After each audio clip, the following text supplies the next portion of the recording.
Welcome to the Zions Bank Economic Update. My name is Joseph Mayans, and joining me is Robert Spendlove to discuss recent developments in the oil markets and what has been driving the spike in gas prices in Utah and Idaho. Robert, really since the beginning of 2018, we've really seen an upward movement in oil prices, oil recently breaking multi-year highs. I think a lot of people are wondering what's behind this trend, what's driving it. What are you seeing? Yeah, and we really need to go back almost 4 years to 2014 to look at how these trends have really changed over time.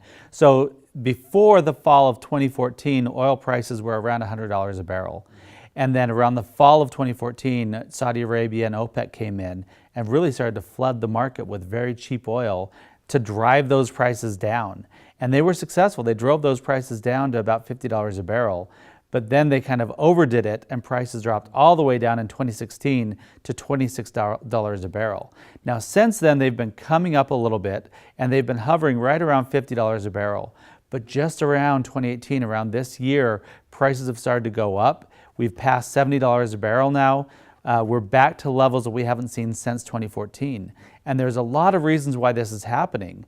One of them is we're seeing production cuts in Venezuela as their ability to produce oil has been diminished. We're also seeing cuts as a result of Iranian sanctions coming back on from the Trump administration.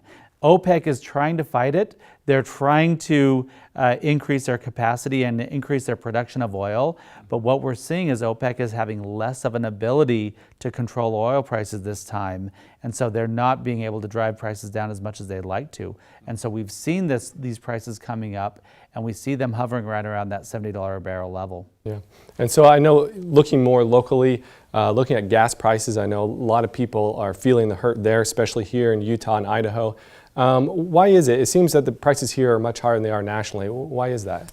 Well, so first of all, we are seeing much higher gas prices nationally, and there is a pretty close correlation between gas prices and oil prices. And so as oil prices have gone up, gas prices have gone up. But then there's also impacts that are felt because of things like summer driving season, switching over from the winter blend to the summer blend. The increased demand for gas because people drive more in the summer drives prices up higher. And so that's all happening kind of nationally. But then there's an interesting dynamic in the Intermountain West, which includes Utah and Idaho. Now, what we usually see is gas prices in Utah and Idaho tend to lag the national average. So when prices are going up, Utah and Idaho tend to be lower. When prices are going down, we tend to be higher. But as prices are going up, Utah and Idaho went from having among the lowest gas prices in the country to now we have a top 10 highest gas prices in the country. So we started to dig into this and we said, what could be causing this change in this dynamic?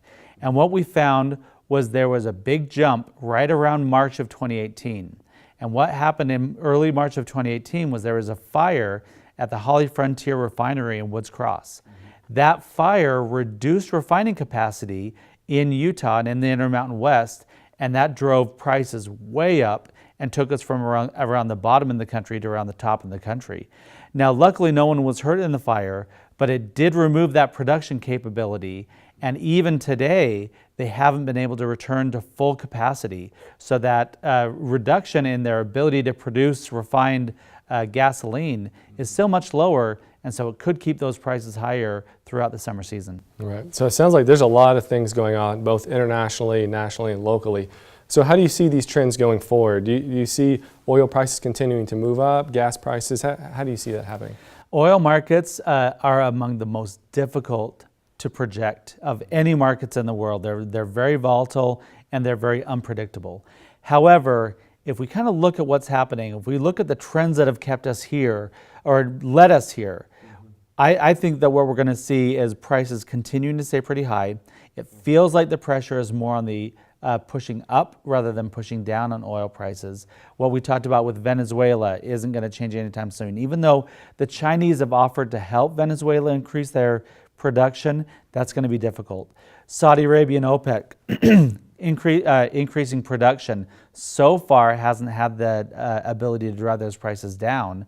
And then kind of the sanctions on Iran will continue to push prices up there. And overall, global uncertainty, especially with the trade wars and things we're hearing about international trade may also continue to drive prices up. So I think what we're going to see is oil prices continuing to stay around $70 a barrel, and maybe even some upward pressure on that. Yeah, it sounds like we're facing some big long-term international trends. So Definitely. thanks, Robert. Thank you for joining us for this economic update. For more information and analysis, please visit zionsbank.com/economy.